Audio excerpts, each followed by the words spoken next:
Hello, hi guys! Magandang hapon sa inyo lahat.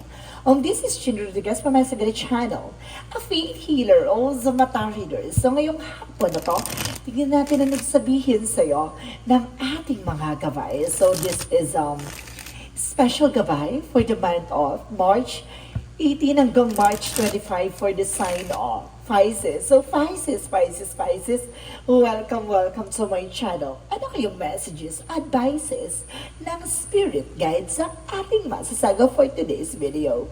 Kanina naman kayong energy o kaganapan sa buhay ng mga Pisces ang ating mahagilap. So guys, this reading is a general reading lamang, hindi lahat makaka-resonate. Kunin lamang ang makaka-relate sa inyo and comment down below kung kaninong energy ang ating nasagap. Of course, don't forget to like and subscribe my channel and hit the notification bell for movies update. And of course, maraming salamat po sa mga walang sawang pagsuporta sa aking channel. Lalong-lalo na yung hindi nag-i-skip ng ads. Naway pagpalain kayo ng Diyos at may kapal. Siksik liglig nag-uumapaw ng biyayang manang balik sa inyo. And of course, let's see what is the messages advices sa iyo ng ating angel spirit guides.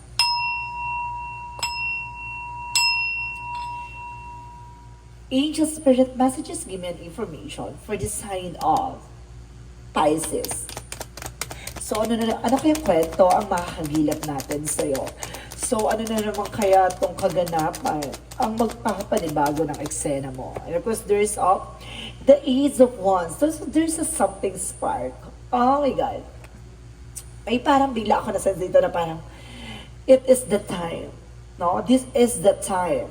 So this is the moment to shine. Let's see. And of course, there's a Five of Wands. So something competitor or competition or something arguments na parang sinasabi ng baraha dito na tapusin na, no? Sirain na, wasakin na yung mga bagay na alam mong nagbibigay komplikasyon.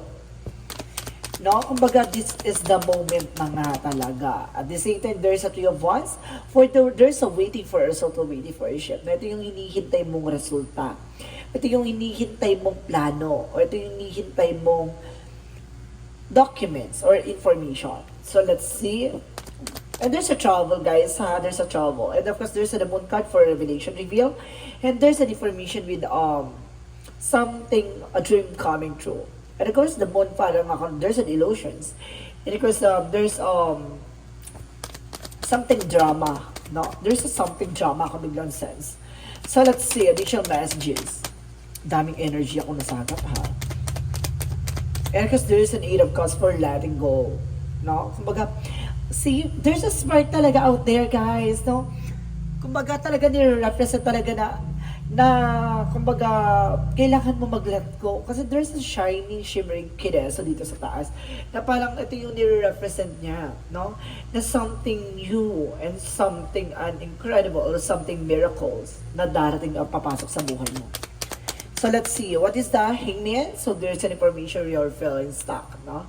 Kailangan mo nang i-let go yung mga bad habits, bad attitudes, or negativity na nagkakos ng iyong blockages. So there's an Ace of Wands for an Eight of Pentacles. So there's an information with a focus sa ginagawa mo. Kung mag-focus ka sa trabaho mo, negosyo, hanap buhay mo, even to yourself and love life, so on. Kasi there's an Ace of Wands for a new beginning. So let's see what is the Five of Wands. So there's a Three of Swords. So see, there's a Five of Wands and a Three of Swords. Ibig sabihin na itong competitor na to or competition na to or something na nagkakaroon ng disagreement or something na kumbaga kalaban, no? And there's a Three of Swords, inggitera. So ibig sabihin na itong tao na to na nakikipagkompetensya sa'yo, malaking inggit sa'yo, no? Kumbaga, ano ba yung pinaka-best na gawin mo para, di ba, layuan kanila, no? Para tigilan kanila sa mga ganong eksena, no? Kumbaga, ang masarap kasi sa mga ganyan, inisin no? The more na iniinis mo kasi sila, the more no? Kumbaga, di ba, the more na galit sila sa mga tapos ginagaya nila yung mga eksena mo, no? Kumbaga, just smile. No? Parang sinasabi dito, masarap kasi manginis kapag alam mong masaya ka, no? Kumbaga pag ganyan na, siya umiti ka lang na para ka nangiinis. Ganun. Kasi, kumbaga, kung sisimangot ka, maghahata ka ng lega. no, kung magiging masaya ka, maghahata ka ng positive outcome. So, definitely, kumbaga, kapag nagiging gano'n ang scenario, no, kumbaga, sila mismo susuko sa eksena nila. So, let's see what is the Three of Wands. The Three of Wands is the Three of Cups. So, there is a partnership or something, a celebration coming in for you. And there's a collaboration, guys. There's, family gathering, social friends, gano'n. Kumbaga may permission na hinihintay ka na makauwi ka sa Pilipinas or makapunta ka sa ibang bansa. Na meron kang pupuntahang birthday or either birthday mo, guys. This is a Pisces pala season. So, maaaring, yun nga, no? Maaaring birthday mo ngayon or birthday mo bukas or birthday mo kahapon. And of course, happy birthday and belated happy birthday to all of you guys. And advance happy birthday sa magba-birthday pa. At the same time, there's a moon card for the Ten of Pentacles. So there's a long-term success and long-term investment with the financial security. So this is the dream coming true. Talagang makukuha mo yung mga bagay at pangarap mo sa buhay na dati ay illusion mo lang. Ngayon, kumbaga, malapit mo na mag-abot kamay. The Eight of Cups represent the Ace of Cups. So there's a new offer in love life, no? Pagdating sana may pag-ibig, no? At may parating na hayaan mo lang daw siya na dumating, no? Unfold it naturally. Kumbaga, the more mo siyang minahayaan, no? The more siyang palapit ng palapit. So ibig sabihin dito, i-let go mo. Then baka lang, no? And because there's a Kingman is the higher five, no? Kumbaga matuto ka na, there's a lesson learned, there's an education. Kaya ka na hindi ka makali sa situation kasi ikaw yung nagliligyan, ikaw lang yung nagbibigay sa'yo ng problema, no? Kapag ikaw yung nagbibigay ng problema sa sistema mo or sa eksena mo. Kumbaga matuto ka, na umiwas ka, umalis ka kung mga bagay na kailangan mong gawin, no? Hindi mo kailangan magstay sa mga bagay na yan kung alam mong walang improvement or something in development. So let's see what is the Ace of Wands and the Eight of Pentacles. So there's a Four of Cups. So evaluate or analyze. So may mga bagay dito kailangan pag-isipan o kailangan mo mag-obserba, no? Parang sinasabi dito na be analyze sa mga ginagawa mo, mag-focus ka, no? Kumbaga, alam mo sa sarili mo at the end of the time, magtatagumpay ka. Ganun dapat ang mindset. The Five of Wands and of course the Three of Swords represent the Seven of Cups. So see, confusion. See? Kaya nila ginagawa yan para magulo ka. Na para mawala ka sa focus, mawala ka sa eksena. So, ibig sabihin to, lahat ng mga bagay na yun ay mayroon palang kahulugan, no?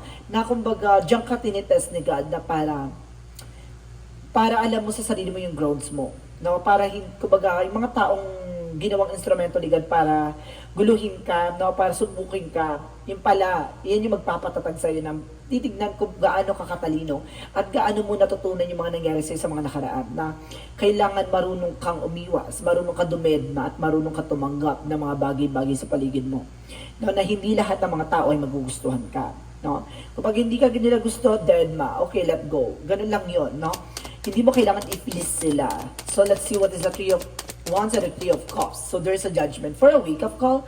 So there's an inner calling. Parang mga paalala sa'yo ng ating divine na hintayin mo yung resulta. Hintayin mo yung perfect timing. Hintayin mo yung pinaka-harvest moment. No? Kumbaga, sinasabi dito, tuto kami sarili mo, mag-meditate ka, magtasal ka, focus ka sa kung anong ginagawa mo, ganun. No? Kumbaga, hintayin mo yung tamang opportunity. So let's see what is the moon card in the Ten of Pentacles. So there's a star card. Wow. So talaga sinasabi dito na talagang may something spark eh. May something spark na sinasabi dito na something surprise. The star card is a wish fulfillment and healing and miracles na maaaring magdala sa'yo ng star in the moon na nagre-represent dito ng dream coming true and wish fulfillment. So ibig sabihin, something once upon a time. So para talagang, di ba, hindi mo akalain na lahat mga nangyayari sa buhay mo ay parang isang kwento na lang. Parang ganon. Kumbaga magdadala sa ito ng pangmatagalan at kumbaga ito ay hindi maaagaw ni naman. Kumbaga ito ay tatatak at talagang magiging kwento mo sa susunod na hinaharap. Kumbaga there's a secure finances, no? Kumbaga magiging maingat ka dito. And of course there's a King of Swords with the Eight of Cups and the Ace of Cups with the King of Swords. Kumbaga stop the pattern. No? Putulin mo na yung ikaw yung naghahabol or ikaw yung kumbaga ikaw yung marupok, martir, or something. So, maghahayaan mo siyang mag-unfold it naturally. Hayaan mo siya dumating, hayaan mo siya ibigay sa'yo, no? Huwag mong ipilit mahalin yung isang bagay na, diba, hindi ka naman niya mahal. Or else, kumbaga sinasabi dito na kailangan putulin yung mga bad habits or negative traits or something na hindi ka makalis sa situation. Parang ganon, no? Kailangan mo na i-let go. So, let's see what is the Hangman and the Hierophant. And of course, there's a magician. So there's a manifestation. There's an eight of there's an eight from the upper layer of the head. Now, parang sinasabi dito guys na parang there's an infinite. So talagang bibigyan kasagutan at bibigyan kaliwanagan at matututo ka sa mga bagay na iyong kinagisnan. So let's see what is the outcome. Ang pinaka-outcome is the Knight of Swords. Now, kumbaga nagkakaroon dito na sleepless nights, anxieties, and depression and stress. But because of your thoughts, your negativity, and because there is a the Queen of Cups, magkakaroon ka na ng healing, guys. No, kumbaga, nagre-reflect to lahat ng mga bagay-bagay dahil din sa mga actions mo. And of course, let's see. And of course, there is a Knight of Swords with a success driven. At the end of the time, magkakaroon ka ng inner clarity. No? At the same time, there is a Page of Cups na makinig ka sa intuitions mo. No, huwag mong ini-ignore yung binibigay na mensahe sa ng iyong mga gabay. So let's see. Additional messages for career. So there is an Eight of Swords. Napapalibutan ka ng toxicities pagdating sa career, trabaho, negosyo mo, no? I think sa trabaho to, no? Maraming toxic. And see, there's a Two of Cups by partnership. So ibig sabihin dito, kumbaga, there's a friends na toxic. At the same time, there's some co-workers, no? Or either just a business mo, mayroon ka mga trabahador na toxic. So let's see what is additional messages for love life. So there's a Ten of Wands. So no more burden, no more responsibility. With the Eight of Wands is a travel, communication. Ibig sabihin ito tapos na yung burden mo. Tapos na pagdating sa relasyon, matatagpuan, makikilala mo na siya. Kasi there's an Eight of Wands for communication, fast movement. And of course, there's an Eight of Wands na represent dito ng travel. Maaaring magtagpo na kayo. So that's the additional messages for health. So there's a Seven of Wands for protection. So protektado naman daw ang iyong health. At the same time, there's a Two of Pentacles with a balance. Balance naman ang iyong health. It's a good part. Now, ang problema dito, it's a love life. Na and for example, pagdating sa finances, be aware lang sa pagkakatiwalaan mo. So let's see what is the magical fairy messages.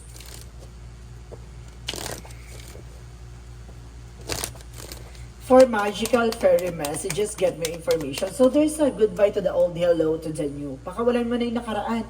No, kasi may papasok na bago sa buhay mo. At sinasabi dito, patient please. So kailangan mo habaan na pasensya. Ibibigay yan sa'yo kung para sa'yo yan. No? Yung sinasabi ko na huwag mong ipilit. No? Yung mga bagay na hindi pa para sa'yo. So let's see what is additional yin and yang oracle card. So there's a seeds. Na kung ano yung tinanim mo siyang anihin mo, there's a family, home, and commitment. So magiging masaya ang pamilya mo at magkakaroon ka ng bagong bahay. At the same time, there's a commitment for relationship.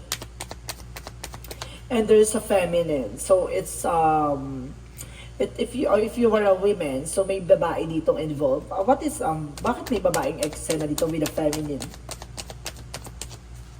And of course, there is a third party. So, ibig sabihin, nagkakaroon ng third party. Guys, ang babae na to is a third party. Ang galing ha. Talaga ni-represent niya talaga ha. It's a third party and there is a doubt. No? Kumbaga, nagkakaroon ka na ng kumbaga, pag-alinlangan na may something wrong. No? There's a third party. Alam niyo guys, halapitin ka ng third party. So, let's see. What is additional messages for Archangel Michael messages? Huwag ka mag-alala, makikilala mo na yung taong kahit na humarap kahit kanino, hindi haharap.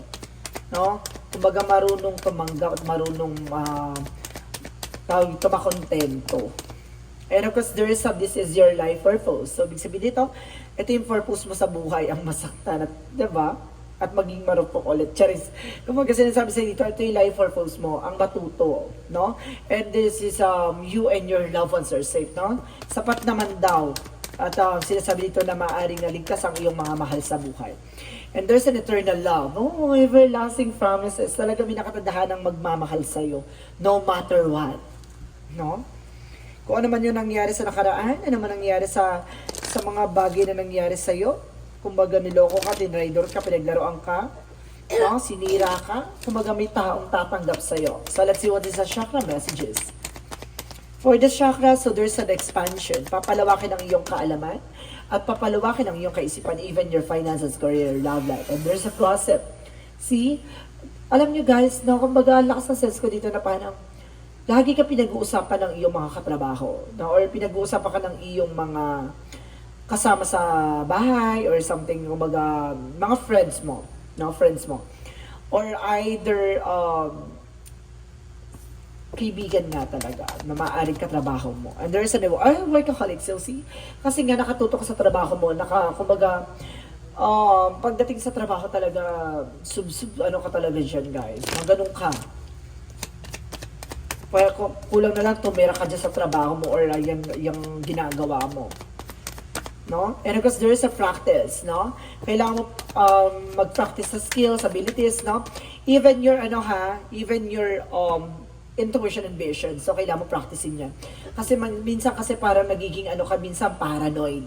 No, kapag biglang may pumasok sa isip mo, kala mo gato ganyan. No, i-practice mo yung sarili mong kumalma at alamin yung mga mensahe talaga ng ating gabay for you. And of course, there's a writing. So, ibig sabihin dito, you heal, inspire, teach, and entertain with the words you write. No, kumbaga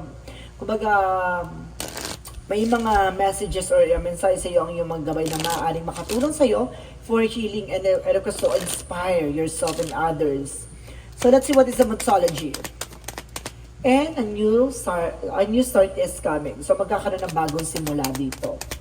And there's a time for healing. So talagang magkakaroon ng healing dito.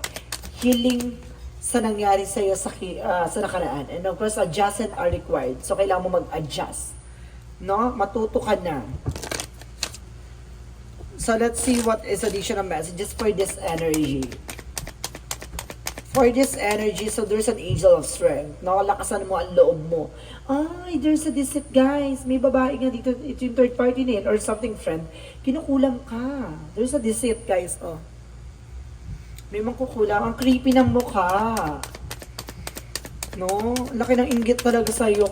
Kaya sabi ko, ito yung nagbibigay complication. Yung tao na yan, ang laki ng inggit sa'yo. And there's a 6 chakra Archangel Metatron. So something surprises and something reveal. Marami ka matutuklasan dito. Kaya kailangan mo lakasan ang pakiramdam mo. So let's see what is additional messages. And because there's the portal. So there's a reward. There are openings. So ibig sabihin may mga pinto ang magbubukas para sa'yo para maunawaan mo yung nangyayari behind your back. And there's an I'm sorry. May hihingin ng tawad from the past. No? Ano kaya? There's an ex din na babalik. So let's see what is additional messages. So there's a change. May mga bagay na mababago or babaguhin ang eksena with the growth. Magkakaroon ka ng growth and expansion. See? And there's an information with the empathy. So, ibig sabihin dito, titignan mo yung both side of situation. Hindi ka pwedeng maging one-sided or something. Hindi mo tinitignan yung magiging outcome. Kailangan, titignan mo yung both side of situation. So, let's see what is Archangel Raphael. And of course, Archangel Raphael messages for consult with the nutritionist. Kung pumapayat ka, it's not normal ha. Kailangan mo magpatingin sa mga manggagamot or something na sa doktor or something physician. So there's an organic foods. Kasi kailangan mo na masusustansyang pagkain. No, kinukulang ka ata sa fiber or sa masusustansyang fruit and vegetable. So let's see what is the romance angels. Love yourself first. Kailangan mo mahalin yung sarili mo. And make the effort. So, kailangan mo mag-effort, magmamahal sa sarili mo. Kasi the more na minamahal mo yung sarili mo, the more na parang maraming taong lalapit sa'yo para mahalin ka. So, let's see what is additional messages. So, there's a dragonfly, a magic transformation, and there's a survival. No, kumbaga, ang buhay ay parang isang magic or something, parang kang nasa once upon a time, no?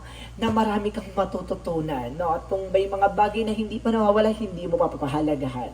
And there's an information with the violet, with the spirituality. It's all about spiritual. Talagang binibigyan at pinapatalas ang iyong imahinasyon at ang iyong meditation and of course ang iyong visions. Talagang sinasabi dito, kailangan mo magdasal, mag-devotion, magmuni-muni, parang malaman mo ang kahalagahan ng mga bagay-bagay sa paligid mo at maunawaan mo ang gustong ipabatid sa iyo ng ating mga gabay. So let's see what is the Jesus loving quotes.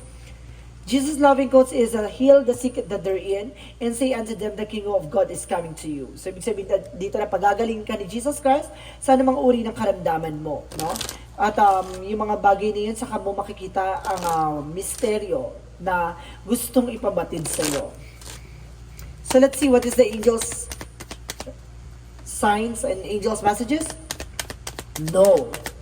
No, meron kang mga bagay na hindi dapat ginagawa. At iniiwas at marunong ka dapat humindi. And there's a year from now, ngayong taon na to, kailangan marunong kang humindi. And there's a success coming in for you. Doon ka magsasuccess. So let's see what is the synchronicities. Synchronicities messages for you is winter. No? Kumbaga may tagsibol na guys. This is the moment na parang magbo-bloom na lahat ng eksena or something, kumbaga magkakaroon na something coldness, ganon. And of course, sabi dito, there's a storm, susubukin ka. Oh, parang unos guys. Parang something na may minsan manlalamig or minsan iinit or something, mag-iiba yung klima. Okay, there's a storm, parang sinasabi, may mga paalala sa'yo na kailangan mo maging maingat, no? Sa mga pupuntahan mo, kasi kumbaga biglang magbabago daw to yung season or something panahon. No, kaya mag-ingat ka guys sa yung mga lalakbayin or pupuntahan, ha? So let's see what is an angel's number. Angel's number represents 2222, feminine forces. Oh my God, talaga may babae dito guys. Parang may nasasense ako dito. Nanani yung ko, balahibo ko. Parang lumalaki ulo ko dito guys. May babae ako nasasense dito. Babae siya. Medyo bata pa. Okay. You can do everything by yourself, but life is to be shared. Partner up with the right spirit and you become a force, honor, and commitment, and people around you don't judge, listen, no? Kumbaga lakas naman pakiramdam mo, wag kang humusga kagad kung sino yung tao na yun. Kumbaga tignan mo, pakiramdaman mo. Kasi yung taong akala mo hindi gagawa sa'yo, yun pala yung taong may ngit-ngit at galit sa'yo. Diba? Yung taong tahimik-tahimik lang or either nakikisalamuha sa'yo, yun pala yung taong gumagawa behind your back. Kaya pala si tanong, si update sa kung ano man meron, kung ano nangyayari sa buhay mo. Kasi siya pala yung taong may kinalaman sa'yo. So let's see what is the messages of life. Overcoming. So sinasabi dito guys, today is a great school of life. I practice self-discovery by acknowledging that my fears, anger, and ego separate me from my divinity. I allow the light to grow inside me. This is the light gives me the power to reign over my inner kingdom. Today, I overcome all that separates me from the light that is my truest self. So, ibig sabihin dito, kumbaga ino-overcome lahat ng mga bagay-bagay sa paligid mo, sa sarili mo. Kumbaga, tinaalis mo na yung takot at pangamba mo. Kumbaga, ngayon unti-unti mo natatanggap ko ano man yung mga bagay na kailangan mo matutunan at malaman. Kumbaga, nagkakaroon ka ng something realization sa pagtanggap kung ano man yung binigay at ipinagkaloob sa iyong kakayanan. So, ngayon, kumbaga, nagkakaroon ka na ng kaliwanagan sa kaisipan na kailangan mong matutunan yung mga bagay-bagay. Kung baga gusto mo ma-discover, gusto mong malaman yung mga bagay na unti-unti mo matutuklasan. So guys, this is a special gabay for the month of March 18 hanggang March 25 for the sign of Pisces. So Pisces, maraming salamat for this wonderful reading. So once again, this reading is a general reading lamang, hindi lahat makaka-resonate. Kunin lamang pa makaka-relate sa inyo and comment down below kung kaninong energy ang ating nasagap. And of course, don't forget to like and subscribe my channel and hit the notification bell for more videos update. Kasi maraming salamat po sa mga walang sawang pagsuporta sa aking channel, lalo-lalo na yung hindi nag-skip ng ads. Naway pagpalain kayo ng Diyos at may kapal, siksik, liglig na gumawa na biyayang manong balik sa inyo. Maraming salamat po and see you in the next video. Bye-bye and babush!